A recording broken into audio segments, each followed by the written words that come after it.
Synchronicity, as I have endeavored to name and describe it, is not merely a poetic fancy or an idle philosophical speculation, but a deep and persistent observation born of a lifetime spent peering into the liminal territory between psyche and matter, where the boundaries of cause and effect lose their tyrannical exclusivity and another form of order seems to emerge from the very fabric of existence itself. An order that does not proceed in a linear chain of mechanical causation, but in a mysterious web of meaning, in which events occur not because one produces the other in temporal sequence, but because both are embedded in a matrix of significance that binds them together beyond the reach of conventional logic. And when one encounters such moments, one cannot help but feel that the universe has become a living interlocutor, speaking in symbols, arranging coincidences with the precision of an artisan who knows exactly how to draw forth the latent content of the soul. And the more one attends to these phenomena, the more one begins to perceive that the psyche is not an isolated bubble of consciousness sealed within the skull, but an expression of a deeper field of reality in which inner and outer are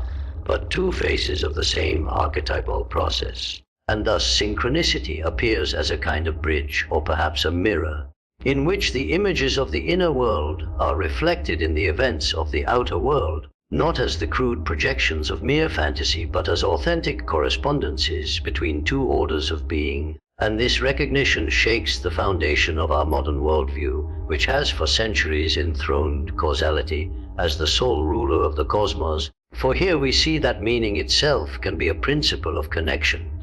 that the causal is not chaotic but patterned, and that our lives are threaded through by an invisible order which does not dictate our actions as a deterministic fate might, rather invites us to participate in a dance of recognition in which we discern in the chance encounter, the overheard phrase, the unexpected image, the very signs and whispers by which the unconscious seeks to make itself known. And if we would only listen with the ear of the soul, we might discover that the events which seem to arrive by accident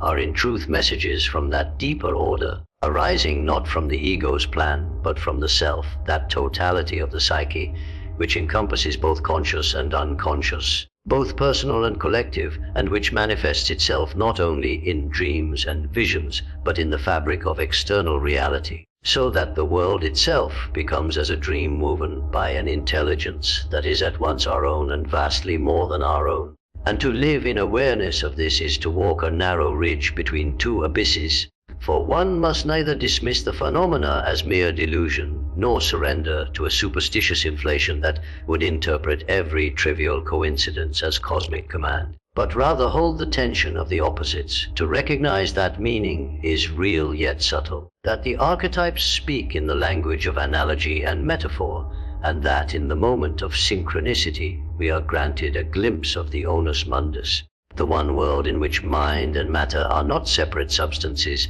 but aspects of a single underlying reality, a reality that cannot be captured by the dissecting knife of the intellect alone, but must be intuited, experienced, and ultimately lived. And it is here that the work of individuation finds one of its most profound allies, for the self uses such moments to draw the ego toward its destined wholeness, confronting it with images and events that reveal its unfinished tasks, its hidden patterns, and its latent potentials. And thus the dialogue with the universe is not a conversation of idle curiosity, but a summons to transformation, a call that resonates in the depths of the heart and challenges us to align our conscious lives with the deeper order that has always been guiding us, though we so often mistake its voice for the mere noise of chance. And in this recognition one begins to see that the phenomenon of synchronicity is not a marginal curiosity of the psyche, but a fundamental principle of existence. For in the tapestry of life there are threads that seem to emerge from unseen hands, weaving themselves into patterns that can only be discerned by an eye trained to perceive meaning beyond causality. And these patterns, though subtle, carry with them a numinous quality, a sense of being addressed by something greater than the sum of our personal thoughts, as if the cosmos itself were capable of intention, though not in the anthropomorphic sense of a human will projected onto the heavens, but rather in the manner of an underlying intelligence that pervades all things, an intelligence that arranges events in a way that mirrors the inner movements of the soul, so that a man wrestling with grief may find himself confronted by a series of symbols in his outer life. Perhaps a certain bird appearing repeatedly, or the recurrence of a word in conversations and writings, or a dream image suddenly embodied in the physical world, and in each such instance the ego is startled into a kind of awakening, sensing that the distinction between inner and outer is not as impermeable as it had once believed. And this is where the work of the psychologist must venture beyond the confines of laboratory and statistic. For these moments cannot be weighed on scales or measured with calipers. They must be understood as living expressions of the archetypal order, the same order that shapes myth and dream, ritual and symbol. And to grasp them requires the same symbolic attitude with which one would approach a sacred text, not seeking to reduce it to mere mechanism, but to listen to it as one would to an oracle, with the understanding that the oracle does not dictate the future, but reveals the present in a depth one had not previously perceived. And here the ancient Hermetic dictum, as above so below, finds its psychological counterpart. For just as the alchemist believed that the transformations in his vessel were reflected in the transformations of his own soul, so too does synchronicity reveal that the configurations of the outer world may be in resonance with the configurations of the inner world, bound together not by chains of causation, but by the harmony of meaning. And to live with such awareness is to recognize that each moment is potentially a doorway through which the self may speak, that the dream symbols which visit us in sleep may step across the threshold into waking life, clothed now in the garments of material reality, and that this intrusion of the symbolic into the everyday is not an anomaly, but an expression of the deeper unity of all things. And yet the modern man, schooled in the rationalist creed, is inclined to dismiss these intrusions as coincidence, for he has been taught that only what can be repeated, measured, and predicted is real, and thus he blinds himself to the messages of the soul, cutting himself off from the very dialogue that could restore to his life a sense of meaning and direction. And in this way the suppression of the symbolic is not merely an intellectual error, but a spiritual impoverishment, for without the capacity to recognize synchronicity one becomes deaf to the subtle guidance that the unconscious offers, wandering instead through life as though it were a meaningless sequence of unrelated events. And so the task for those who would seek individuation is to reawaken this capacity to cultivate the symbolic attitude, to listen to the whispers that weave through the noise, and to understand that these moments are not given for idle wonder, but for transformation. For in each synchronicity there lies concealed an invitation to integrate some neglected aspect of the psyche, to reconcile an opposition, to take a step toward the wholeness that is the goal of the self. And it is in answering this invitation that the individual begins to participate in the unfolding of the annus mundis, to live not as a detached observer of the cosmos, but as a conscious thread in its living fabric, aware that the universe is not a dead machine, but a living mystery that speaks in the language of symbol and event, dream and encounter, and that to respond to this speech is to enter into the great work of aligning oneself with the archetypal order that sustains and shapes all things. And in this movement toward alignment, one must recognize that synchronicity, while experienced as a moment of wonder, is not an isolated occurrence to be placed on a shelf of curiosities, but rather a manifestation of a constant background order that underlies all of existence. An order that we are ordinarily blind to, because the egoic consciousness is structured to perceive only what serves its immediate adaptation to the external world. And yet the unconscious, which is the larger matrix from which the ego arises, is always in relation to this order, always sensing the subtle correspondences and resonances that the conscious mind ignores. And when the conditions are ripe, when the emotional charge, the archetypal pattern, and the external situation align, then the latent connection erupts into awareness as synchronicity, breaking through the surface of ordinary causality like a hidden spring that bursts forth in a barren landscape. And in that moment one senses that the personal drama is not merely personal, but participates in something vast and impersonal, something that belongs as much to myth as to biography, for the archetypes themselves are the mediators of such connections, existing as timeless patterns in the collective unconscious, yet finding expression in the particular circumstances of individual lives. And so it is that a mythic motif may appear both in a dream and in a series of events in the outer world, or that a symbol which haunted one's childhood may reemerge decades later, woven into a chance encounter, as though time itself had bent to deliver a message long delayed. And such events carry the unmistakable feeling of destiny, though not the fatalistic destiny of the mechanist or the astrologer who imagines a future already fixed, but the living destiny of the psyche's own unfolding, which moves not in a straight line, but in spirals and returns, bringing back what has been forgotten so that it might be integrated at a deeper level. And thus the synchronicity is both a reminder and an opportunity. A reminder that the self has not ceased its work upon us, and an opportunity to consciously participate in that work, to ask what this correspondence between inner and outer might be asking of us, what new attitude it requires, what neglected truth it wishes to restore. And in this inquiry, the practice of active imagination can be a valuable companion. For the symbol that has appeared in the outer world can be entered inwardly in reverie, explored, questioned, and allowed to unfold, revealing associations that point toward the psychic need of the moment. And when this dialogue between inner and outer is engaged with sincerity, the ego begins to recognize that it is not the sole author of its life, but a participant in a larger authorship, a co-creation with forces that transcend its own understanding. And this recognition brings both humility and empowerment. Humility because one sees how small a portion of the whole one truly controls, and empowerment because one realizes that by attending to the voice of the self as it speaks through synchronicity, one can live in a way that is more aligned, more meaningful, more in harmony with the deep currents of life. And here the ancient wisdom traditions and the insights of depth psychology meet. For both affirm that meaning is not an invention of the human mind imposed upon a dead universe, but a fundamental quality of reality itself, an intrinsic property of the annus mundus in which we are embedded. And the synchronicity is simply the moment in which this intrinsic meaning becomes visible, shimmering through the veil of ordinary perception, calling us to remember that we are not isolated islands of consciousness, but nodes in an infinite network of relationship, each gesture and thought resonating with unseen counterparts,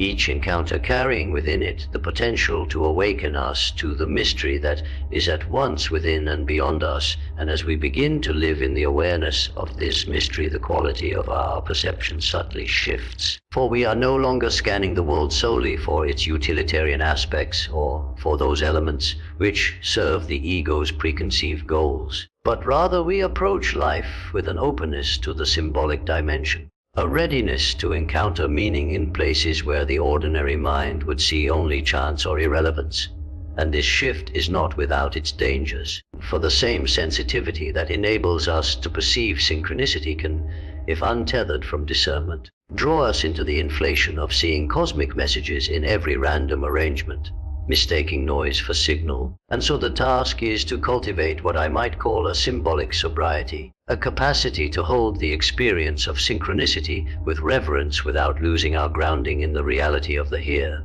and now, to let the symbol work upon us without surrendering critical judgment, for meaning must be tested in the crucible of lived experience. And a synchronicity that is authentic will continue to yield significance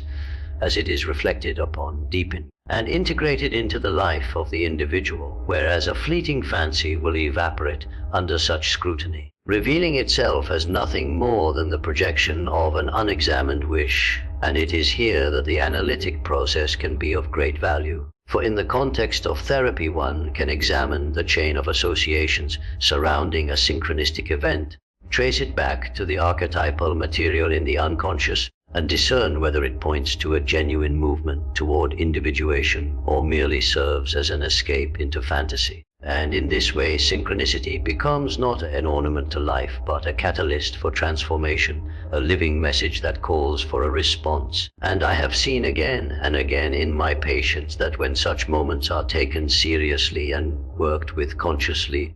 they often mark turning points in the life story, signaling a readiness for change that the ego might have resisted or ignored if left to its own devices. For the ego clings to the familiar even when the familiar has become sterile or destructive, but the self is concerned with growth, with the realization of wholeness, and so it will use the language of synchronicity to bypass the ego's defenses, to present the truth in such a way that it cannot be easily dismissed, for how can one dismiss an outer event that precisely mirrors one's inner state, or a chance encounter that answers a question one has not dared to speak aloud, or a symbol appearing in waking life that was only the night before seen in a dream? And when such moments occur, the boundary between inner and outer dissolves into a single field of meaning, and in that dissolution one may experience a fleeting but profound sense of unity with all things, a foretaste of the annus mundus that is usually hidden from our perception by the dualism of subject and object.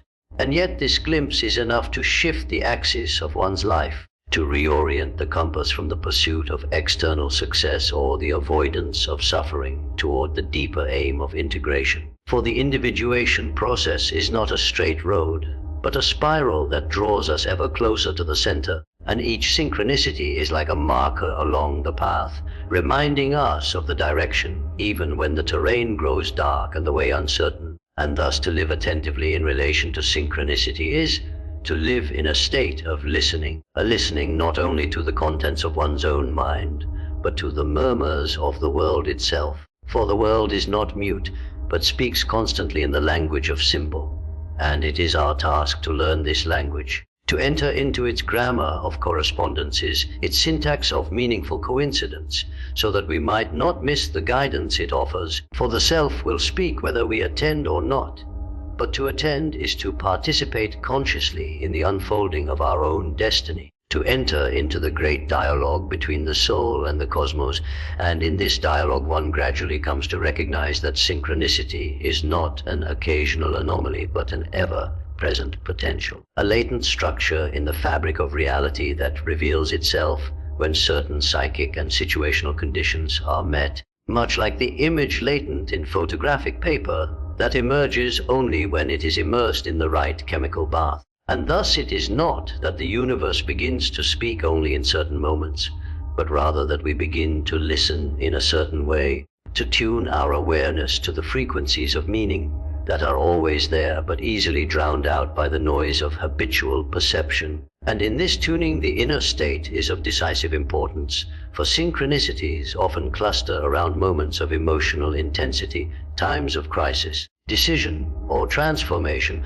when the archetypes are stirred into activity and the boundaries between conscious and unconscious grow thin. And in such times the world seems to mirror our inner turbulence or longing with uncanny precision, as if responding to a summons we did not consciously send. And here one must be careful not to fall into the illusion that the ego has somehow acquired magical control over external events, for the synchronicity is not the product of conscious will but of alignment between inner archetypal constellations and external circumstances, an alignment orchestrated by the self and not by the ego. And to imagine otherwise is to succumb to inflation, mistaking oneself for the author of a play in which one is but a character. And yet the character is not without responsibility, for how we respond to a synchronistic event shapes the next chapter of the story, either by seizing the invitation it offers to move toward wholeness or by ignoring it, and thereby postponing the work that must be done.